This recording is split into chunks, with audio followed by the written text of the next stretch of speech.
alleluia. 주님께서 여러분과 함께 또한 사제의 영과 함께 요한이 전한 거룩한 복음입니다. 주님 영광 받으소서. 그때에 예수님께서 제자들에게 말씀하셨다. 조금 있으면 너희는 나를 더 이상 보지 못할 것이다. 그러나 다시 조금 더 있으면 나를 보게 될 것이다. 그러자 제자들 가운데 몇 사람이 서로 말하였다. 조금 있으면 너희는 나를 보지 못할 것이다. 그러나 조금 더 있으면 나를 보게 될 것이다.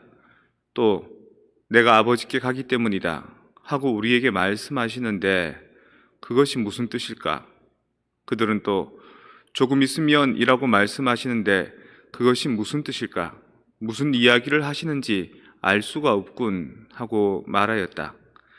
예수님께서는 제자들이 묻고 싶어 하는 것을 아시고 그들에게 이르셨다. 조금 있으면 너희는 나를 보지 못할 것이다. 그러나 다시 조금 더 있으면 나를 보게 될 것이다. 하고 내가 말한 것을 가지고 서로 묻고 있느냐? 내가 진실로 진실로 너희에게 말한다. 너희는 울며 애통해 하겠지만 세상은 기뻐할 것이다. 너희가 근심하겠지만 그러나 너희의 근심은 기쁨으로 바뀔 것이다. 주님의 말씀입니다. 그리스도님 찬미합니다. 평화를 빕니다. 평화를 빕니다. 수도회마다 여러 가지 영성이 있는데 어떤 수도회는 그 학문에 대해서 되게 출중한 수도회가 있습니다. 특히 그 수도회는 수녀님들의 그 여자 수도회인데 수녀회인데 학문적인 깊이가 상당히 깊습니다. 그리고 또 심리학을 이용해서 도움을 받아서 개인적인 내면의 성숙도도 되게 높은 수도회입니다. 근데 그 수도회, 그 정말 고퀄리티의 수도자들이 사는 그 수도회의 한 수녀님이 성경을 놔두고 이렇게 기도하다가 성경을 집어서 확 던졌습니다. 왜냐하면 이 말씀 때문에 조금 있으면 너희는 나를 보지 못하게 될 것이다. 그런데 조금 있으면 나를 볼 것이다. 지금은 나를 못 보겠지만 조금 있으면 볼 것이다. 이 얘기가 너무 짜증이 나더랍니다. 그래서 성경 말씀을 그대로 이렇게 받아들이다 보면 장난치는 것도 아니고 그렇다고 설명해 주는 것도 아니고 설명 안 해주는 것도 아니고 애매모호하더라는 겁니다. 그래서 내가 이것에 목숨을 걸고 이 평생을 살아야 되나 하는 화가 확 나가지고 확 집어 던졌답니다. 승화 현상이라는 말이 있습니다. 모든 물체는 고체 상태에서 일정 온도가 되면 액체가 되고요. 또 액체 상태에서 또 일정 온도가 되면 기체 상태가 되는 현상이 있고 그것을 고체에서 액체가 되는 것을 액화라 그러고요. 액체에서 기체가 되는 것을 기화라고 얘기를 하는데 고체가 액체를 거치고 기체로 가지 않고 고체에서 막바로 기체로 확 올라가는 승화 현상이라는 게 있다는 겁니다. 우리가 흔히 보는 나프탈렌 같은 게 고체 상태에서 있다가 액체로 녹는 것을 못 보고 막바로 이렇게 증발되어 버리지 않습니까? 근데 그게 물에서도 그런 현상이 있습니다.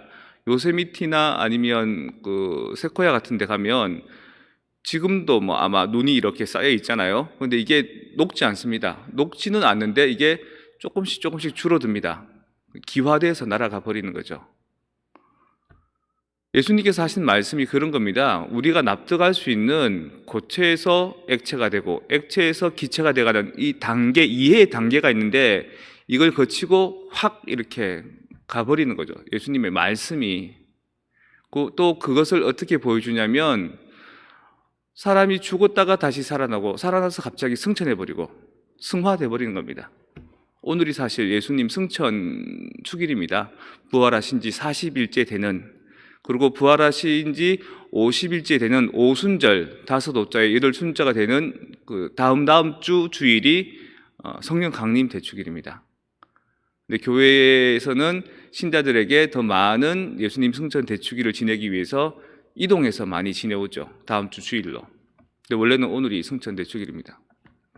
예수님의 그 행적 자체는 우리가 그냥 일상적으로 A, B, C, D, 1, 2, 3, 4 이렇게 말씀하시지 않습니다. 꼭 말씀 자체가 좀 애매합니다. 본인은 너희가 잘 알아듣지 못하기 때문에 내가 풀어서 설명해 준다. 겨자씨의 비유도 그렇고 혼인잔치의 비유도 그렇고 너희들이 알아듣기 쉽게 이해하기 위해서 비유를 들어 설명한다라고 말씀하시지만, 그래도 하느님 나라에 대해서 설명하시는 그분의 말씀은 우리가 모르는 어떤 깊은 심오한 영적인 영역에 있어서 하시는 말씀은 우리한테 썩 와닿지는 않는 겁니다. 좀 이해하기 힘들고 납득하기 힘들 겁니다. 이게 무슨 말인고 하니, 내가 곧 가지만, 내가 승천하여 너희를 떠나지만 나보다 더 좋으신 분 성령께서 너희 안에 오시게 되면 그분이 너희 안에서, 너희 마음 안에서 내 말을 다시 되새기게 해줄 거다. 아버지는 돌아가시지만 아버지가 돌아가시고 난 뒤에 내가 장가들고 시집가서 보니까, 자식을 낳아 보니까, 그때 아버지가 나한테 하셨던 말씀이 이거구나 라고 깨닫게 될 것이다. 과부가 호렙이 마음 알아준다 그러더라고요. 근데 우리 동네 과부는 우리 동네 호렙이 마음을 잘 못 알아줍니다. 우리 본당 수녀님은 이 본당 신부 마음을 잘 못 알아줍니다. 오늘 아침에도 이렇게 성당 올라오고 옷 갈아입고 있는데 전화 막아가지고 뭐 하고 있냐고, 빨리 안 오냐고, 또 미사 늦었다고 막. 옷 입고 있는데, 나도 알고 있는데. 또 뭐 진행하는데 주기님 오신다고 뭐 준비하잖아요. 나는 이제 그러니까 생각이 제가 좀 없긴 없습니다. 일은 치러놓고 꼼꼼한 건 없거든요. 근데 수님은 꼼꼼하잖아요. 안 살림하는 엄마들처럼. 준비해야 될 게 많습니다. 제 전례본과장님하고 수님하고 막 바쁘게 움직이는데 나는 느긋하고 아무 생각 없으니까 난리를 친다, 내한테. 왜 이렇게 하냐고. 근데 시간이 지나면 아실 겁니다. 내가 그 단계를 거치진 않지만 나의 깊은 뜻을, 예수님께서 바로 그런 마음인 겁니다. 수녀님이 얼마나 답답하시겠습니까? 이 제자들이 도대체 예수님이 무슨 말씀하시는지 모르겠다라고 하시는 것처럼 수녀님도 답답하시는 겁니다. 하지만 저의 깊은 뜻을 곧 알게 될 겁니다. 수녀님뿐만 아니라 그 본당의 사목회장님이나 아니면 다른 어떤 봉사하시는 분들, 방송팀들 들어보면 나는 그냥 아무 생각 없이 주기님 오신다고 좋다고, 야, 주기님 우리 본당에 오십니다, 좋습니다 라고 하는데 이분들은 막 바빠 죽습니다. 막 바깥에 그 당장 주차장부터 시작해서 또 다른 곳에서 이렇게 나눠서 미사하면 여기서 이루어지는 미사의 현장을 어떻게 신자들한테 보여줄까부터 시작해서 전례는 어떻게 할까, 또 한국말로 하는 해설자와 영어로 하는 해설자의 역할 분담은 어떻게 될까, 막 바쁘지 않습니까? 그래서 예수님께서 그냥 대충 큰 그림 그리고 휙 떠나버리시면 그 구체적인 목숨을 버리면서까지 복음을 전파하는 이런 제자들의 몫인 것처럼 제가 대충 이렇게 해놓으면 수님들하고 신자분들이 되게 힘든 것 같습니다. 그게 이제 내가 부족한 부분을 수님이나 신자분들이 메꿔주시는 것 같습니다. 근데 그게 이제 제가 그 구체적인까지 다 꼼꼼하게 진행하면 머리가 아마 터지겠지요. 그리고 저도 그런 능력이 없고, 그래서 우리는 A, B, C, D, E, F, G 1, 2, 3, 4, 5, 6, 7, 8, 9, 10이라고 아기가 탁탁탁탁 기계처럼 맞으면 좋겠는데 살다 보면 엉성하게 이빨 빠진 부분이 참 많습니다. 그때 개떡같이 얘기해도 내가 찰떡같이 알아들어가지고 그 우리 조직의 빈 부분들을 탁탁탁 메꿔주면, 거기다가 아유 저 인간들 왜 저렇게 엉성하게 일하나, 속 터져 죽겠네 라고 마음 먹을 수도 있지만, 그래 그래도 네가 부족하니까 내가 있을 존재의 가치가 있지, 내가 너희 빈자리를 메꾸지 마. 그리고 내가 메꿔준 것을 너희에게 자랑하지 않고 내가 잘했죠 라고 요구하지 않고 그렇게 말없이 내가 그 빈자리를 메꿔주마. 그렇게 돌아가면 아주 훌륭한 공동체가 될 것 같습니다.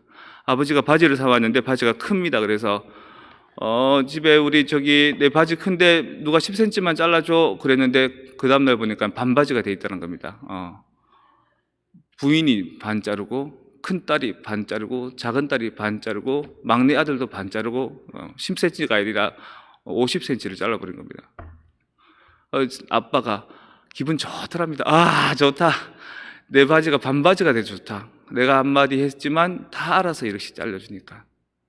그래서 저도 요새 기분 좋습니다. 비록 아침에 야단 맞았지만, 뭐 하느냐고 빨리 안 하느냐고 야단 맞았지만, 내가 늦으니까 수녀님도 전화 주시고, 사무장님도 내 사무실로 와서 내가 있나 없나 확인해보고 가시고, 또 다른 모든 우리 교우분들도 나의 빈자리, 내가 혹시 지칠까봐, 내가 혹시 번아웃 될까봐 늘 걱정하시고, 이렇게만 된다면 좀 엉성한 사람이 이끌고 간다 해도 꼼꼼한 우리들이 그 엉성함을 대신 메꾸어 주실 수 있지 않을까. 그리고 이 교회의 가치가 우리 사회에도 우리 교회에도 말 없는 메꾸어 줌으로 잘 돌아갔으면 좋겠습니다. 그게 바로 승화의 가치고요, 예수님 승천의 가치라고 저는 믿습니다.